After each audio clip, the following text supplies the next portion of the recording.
Hello and welcome to the Netsurian Q&A. Today's question: what are the different types of MDR service providers? Managed detection and response, MDR, is all the rage. There are many providers out there that have emerged, some well-known, and they have high decibel marketing. All of them claim brilliant outcomes with nearly zero effort on part of the buyer side of signing the contract, of course. But then how do you differentiate between them? Look under the covers, really. What is provided, the so-called buyer beware admonition? Broadly, the kinds of MDR providers, one is a SaaS platform. They provide software, mostly do it yourself. The other is a service provider who might have adopted third-party technology, maybe Splunk, maybe QRadar, something of that sort. And then there are specialists who incorporate their in-house tech. You should also look at the levels of service. While everyone claims 24/7 support and threat hunting, God is in the detail. How exactly do you get threat hunting? Is that manual? Is it automated? And what exactly is 24/7? You should look into all of these. Let's take a little bit of a deeper look. The folks that provide SaaS platforms are providing highly automated solutions. They obviously offer tech support and monthly touch points where you can come and ask questions around what you've seen in the last 1 month, maybe. This is typically offered by software developers like Microsoft, Rapid7.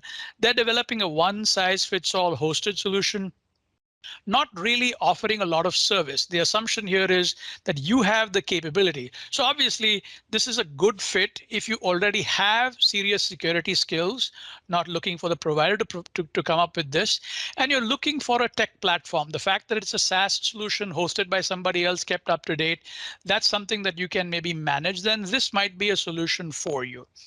A service provider that uses third-party tech, they're cost sharing. Splunk is expensive, QRadar is expensive. So by sharing this cost across multiple customers, this decreases the unit cost. But then notice that you and the tech provider are at the mercy of that vendor for any integrations and possibly for any new features. Sometimes the service provider might be a generalist who is adding yet another swim lane.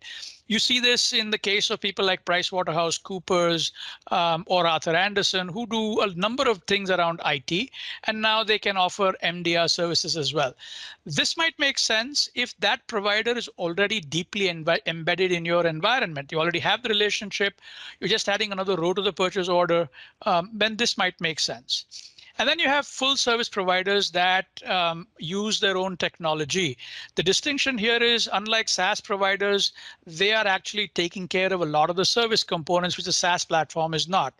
The question here should be, what is the platform? Have they invested in it? Is it kept up to date? How does it compare with state of the art? Because that's what the attackers are doing all the time. The benefit, of course, is lots of flexibility is available. They own their own platform after all, and customization up the wazoo is probably easy compared to the other things. Also, the provider will be having a dedicated focus, so they're unlikely to be distracted by other things. Now, this can make sense if this portion of IT security, that is MDR and the associated service components, are really what you're looking for, and you have the other pieces covered. Now, usually these services are more expensive than a SaaS platform, but on the other hand, you're getting service components that the SaaS people are not providing. So as you compare and contrast, don't just look at dollars, because they can vary widely. Look at what exactly you're getting and what the labor component is, because that's a significant driver of cost. Hope this was useful.